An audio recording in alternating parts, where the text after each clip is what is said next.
Strategi taktis baru AS Roma menjawab laju tersendat di awal musim. AS Roma di bawah kepemimpinan Daniele De Rossi mengalami start yang kurang memuaskan di awal musim Serie A 2024-2025.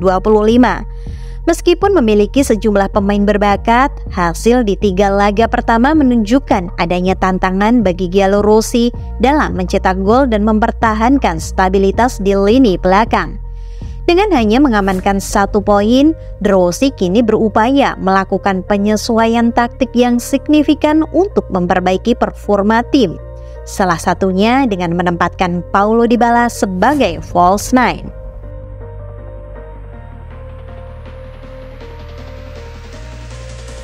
Awal musim yang tersendat. Roma memulai musim ini dengan ekspektasi tinggi setelah beberapa pergerakan di bursa transfer.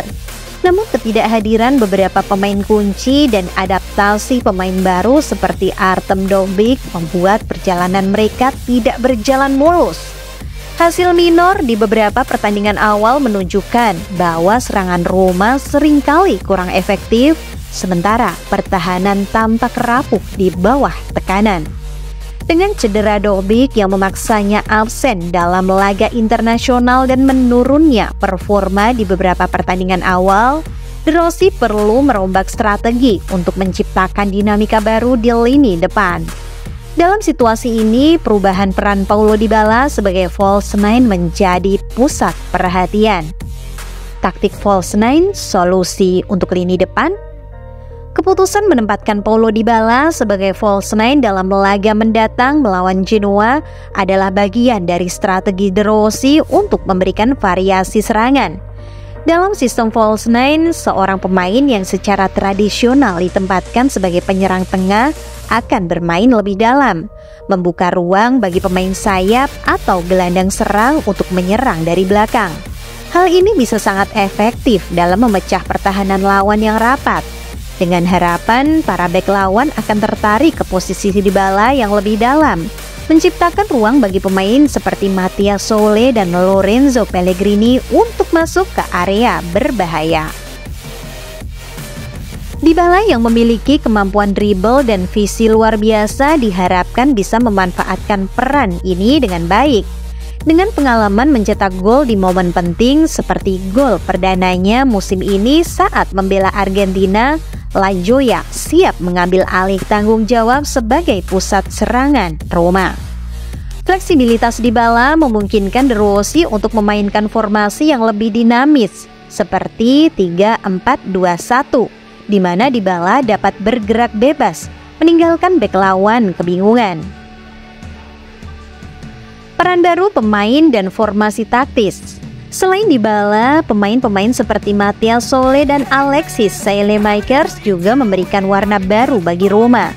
Sole yang dipuji sebagai the joy of football oleh Walter Sabatini menawarkan kreativitas dan kegesitan yang dapat mendobrak pertahanan lawan. Kehadirannya di belakang Dybala dalam formasi 3-4-2-1 memberikan kecepatan dan kemampuan untuk menciptakan peluang dari posisi lebih dalam. Di lini tengah, kedatangan Manu Kone memberikan De Rossi pilihan baru. Kone dikenal sebagai pemain yang agresif dan efektif dalam memenangkan duel di tengah lapangan, menjadikannya opsi yang lebih fisikal daripada Bryan Cristante. Perubahan ini bisa meningkatkan daya juang Roma di lini tengah, mengingat Cristante selama ini menjadi andalan dengan menit bermain terbanyak di musim lalu. Tak hanya di lini depan, pertahanan Roma juga mengalami perombakan.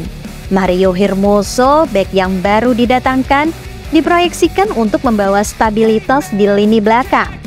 Hermoso memiliki kemampuan bermain sebagai bagian dari 3 bek atau sebagai bek kiri.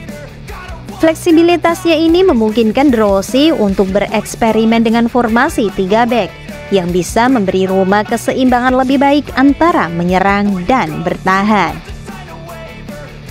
Membenahi keseimbangan tim.